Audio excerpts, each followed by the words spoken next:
All right, guys.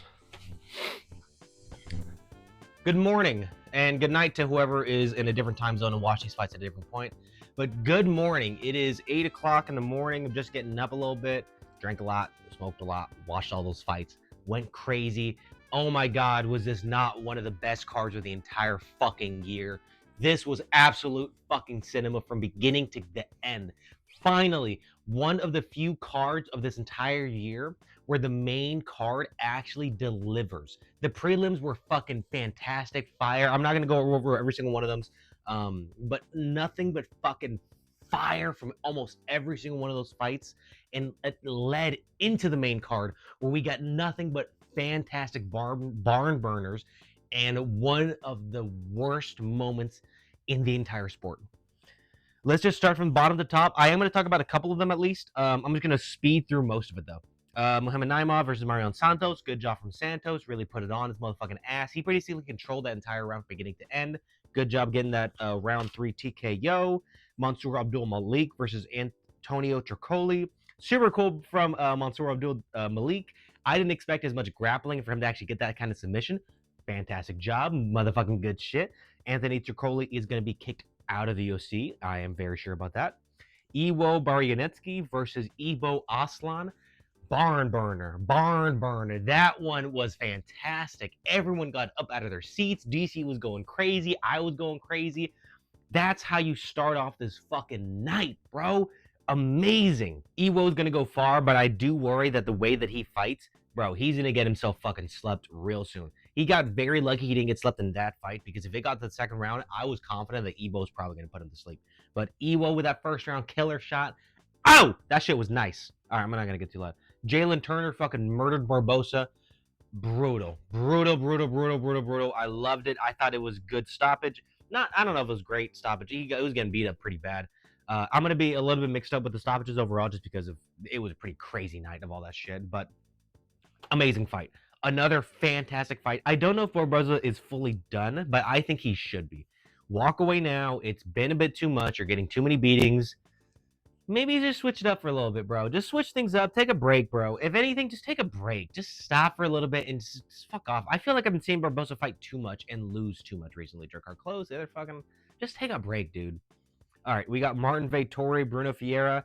Sad by Vettori. I honestly think if Vettori just kind of tried to put it on a little bit more and exchange and just got in there a bit more, he really would have put more damage on Ferreira, because Ferreira wasn't running away with it. He was overall more confident. But the hits that Vettori landed, I thought were super damaging. So a bit disappointing to see that Vettori wasn't able to turn it on and just applicate the end the fight. But oh well. I like Bruno Ferreira. Great job. Dope. I would have preferred to see a finish, but okay, we're good. Nazim Zedikov versus Farid Zayam. I was dead wrong on that one. Farid Zayam is good, man. That guy is dangerous. He looks like he just evolved from his last couple fights. He looks like he is at a Pokemon stage right now, where he's just achieving another harsh stage of evolution, and he's just growing bigger than himself.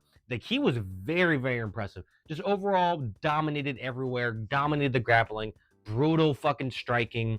He had just Nazim's number the entire time, and it was just hard to watch at a certain point. So, fantastic. If I remember right, that was the one where it was a weird stoppage right at the end of the second round.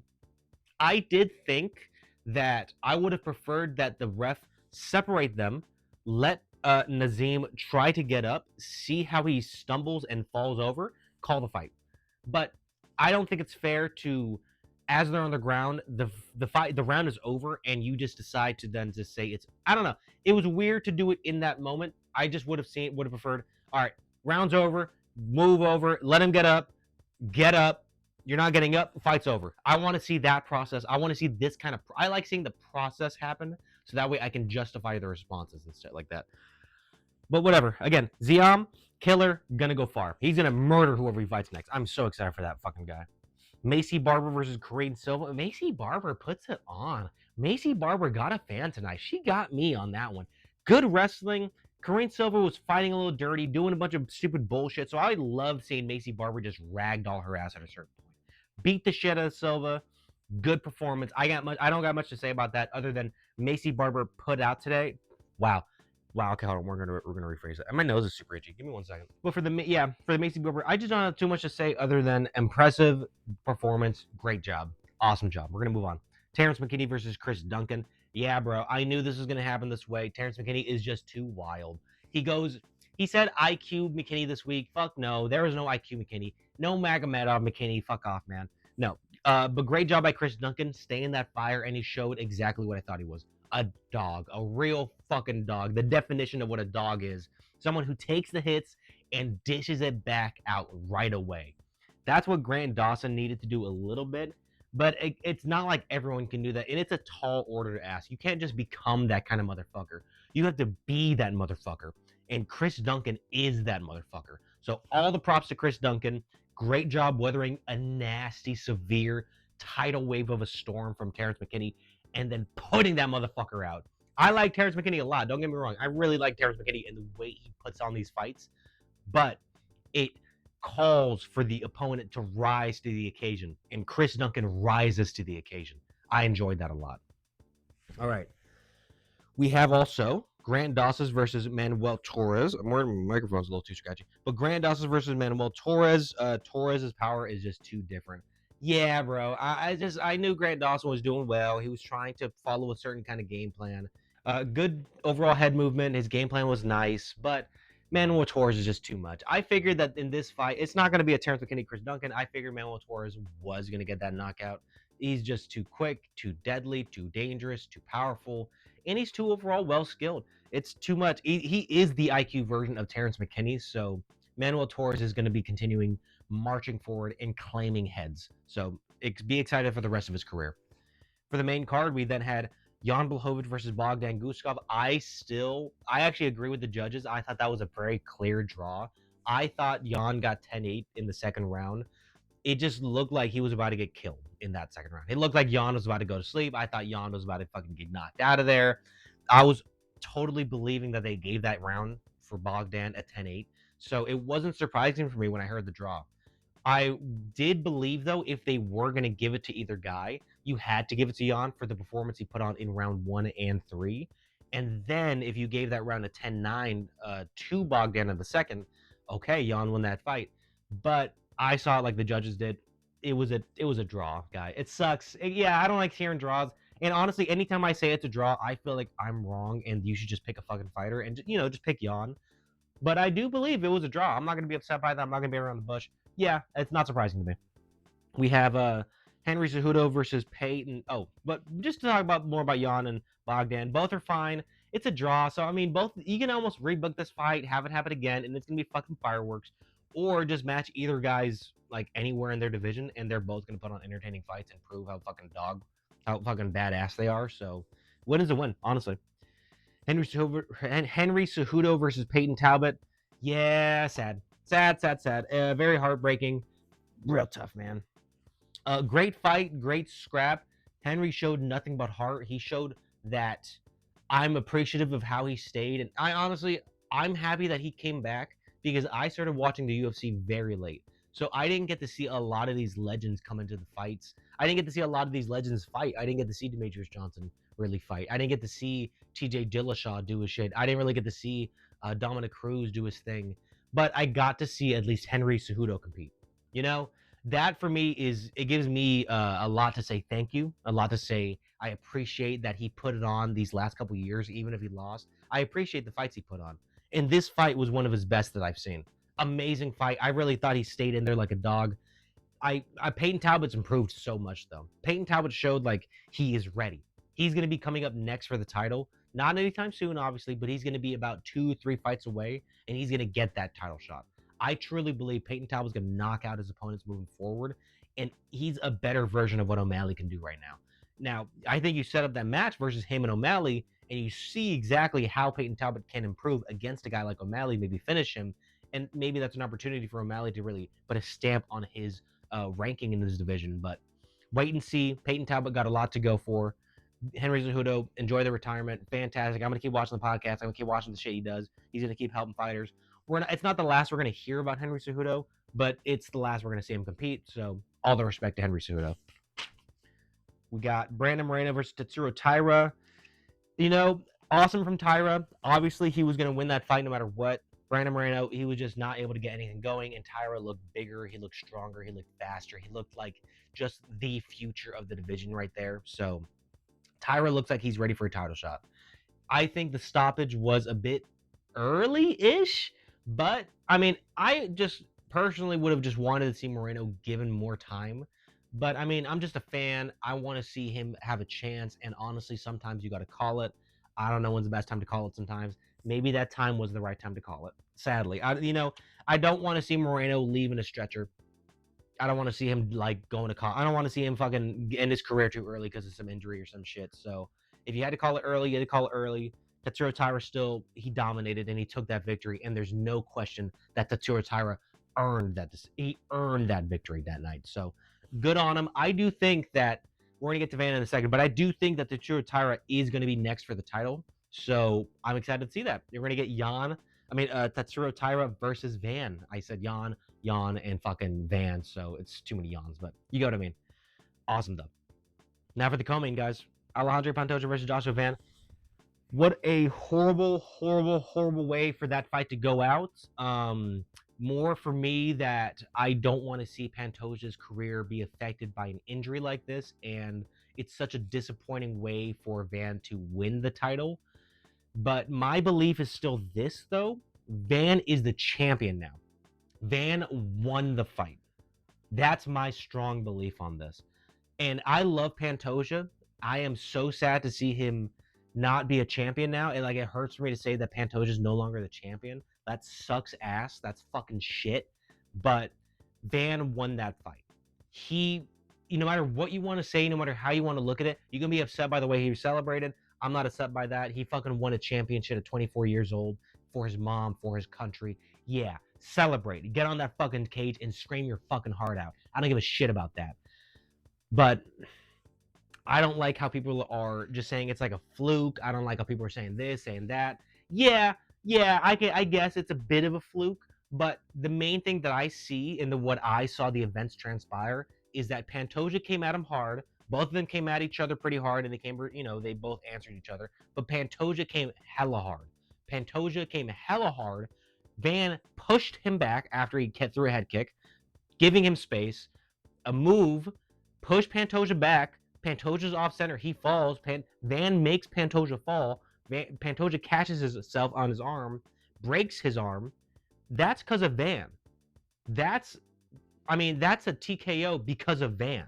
I'm sorry, I don't know how I can see that any other way other than Van still, in a way, defeating Pantoja to get that victory. I'm sorry, it sucks. It's not like it's the cool way to win. It's not like I'm saying this is a badass victory. I'm not saying this is cool by any means of the measure, but a win is a win, guys. I'm not gonna shy away from that. A win is a win, and Van won that night.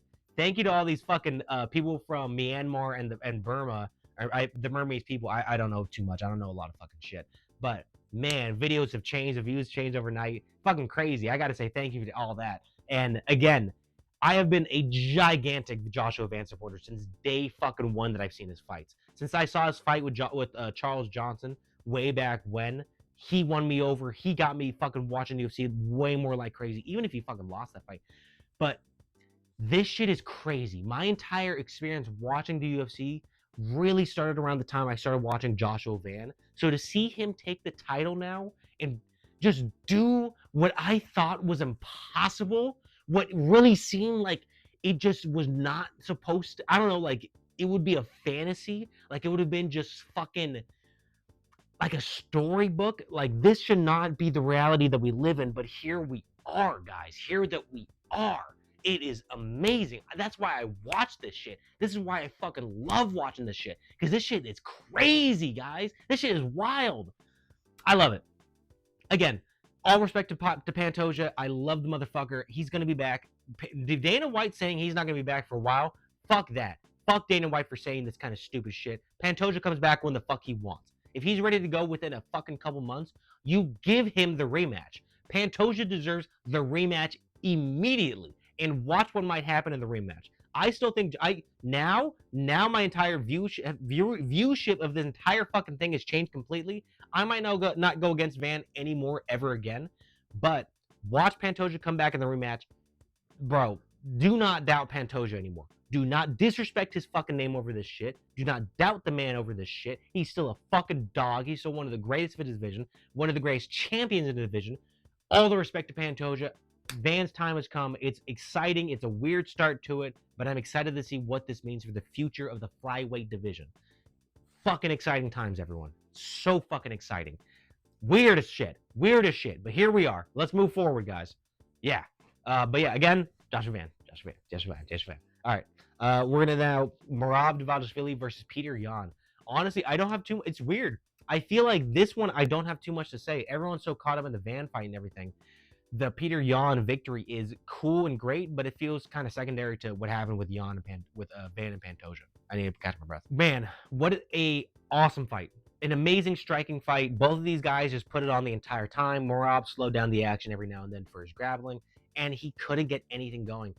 Petr Yan, man. Petr Yan is that guy. Again, I'm late to the party, guys. I saw some of Petr Yan's fights. I had to miss a couple of his because I worked and shit. His fights were the ones I missed the most. Fuck, man. I am fucking, I don't know. I'm not surprised, but it's just almost like you just believe in Merab so hard for so long. Seeing him lose is like, whoa. Did that really just happen? Did the Merab really just lose dominantly? Did he almost get like, I don't know what to call it, like 49, 46 or whatever?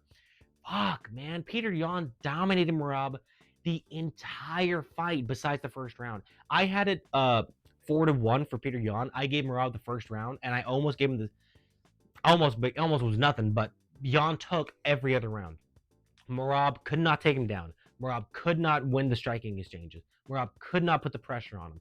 Yan was in there and he dominated.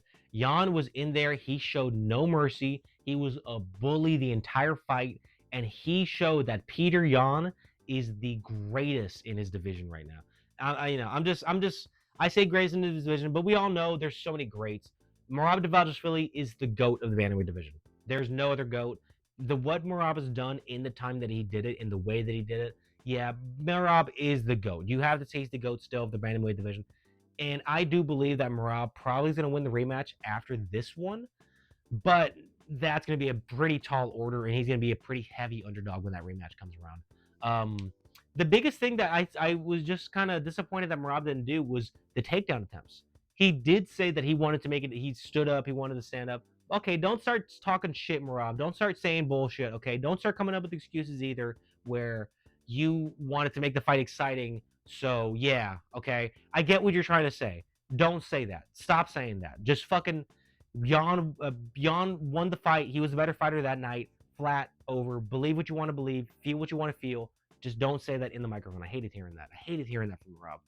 But Merab I just feel like Merab should have just implemented more failed takedown attempts. Even if they were failed, just not as much striking. He just believed in the striking way too hard. Way too much stand-up for Merab, not enough going for Yan and just shoving him against the cage and wearing his exhaustion. You have the bigger gas tank. You have more cardio. Why didn't you just fucking wrestle fuck him way more? It sucks. It would have been a bit of more of a boring fight because of that, but if you wanted to win, that's what would have happened. But I mean, I'm not gonna be bad. I'm not gonna be upset with this timeline. It's awesome that we have Petr Yan as champion. An amazing striker, one of the most beautiful technicians in the UFC. He is one of your favorite fighters' favorite fighter. So I am not gonna be upset that one of the most dope motherfuckers won the belt. Personally, though, I think he's a bit of an asshole, so I'm a bit upset by that fact. But besides that, very excited to see his fights moving forward. I'm excited to see Petr Yan doing Petr Yan shit in his Petr Yan championship fights moving forward. So I'm excited to see what this motherfucker's about to do. I really want to see Petr Yan versus Umar Nurmagomedov. I think that one, let that fight come around. Merab, just take a little bit of a break. You've been going so hard, and honestly, your team deserves a break more than anything. The team and people that have been supporting you around you, give them a couple months. Let them take it a little bit easy and not be so stressed out by all these fucking camps for you. So just take a little bit of time off. Enjoy the break. You were amazing. You were an amazing champion. You deserve a couple months of just fucking partying and just chilling. So fuck party and chill. Just be chill for a little bit. Come back and then dominate Petr Yan when you come back. So, Petr Yan, do your shit. I want to see you fucking be a fucking dog right now. Make everyone have an argument for you to be the greatest versus Merab, and then bring that fight back. I can't wait for that rematch. It's gonna be fucking fireworks again. But that's it, guys. The last pay-per-view of the year, UFC 323. Thank you for all the views on the last one. Thank you for all the new subscribers. Thank you for all the new people watching and shit. This is weird. I don't know what I'm doing. Tell me what I should do. I don't know how to do anything. So be good, be well. Love everyone. Fuck yeah. Man, what a night. What a fucking night, guys. But Joshua Van is the GOAT. Joshua Van's the GOAT, motherfuckers. Fuck yeah. All right, goodbye.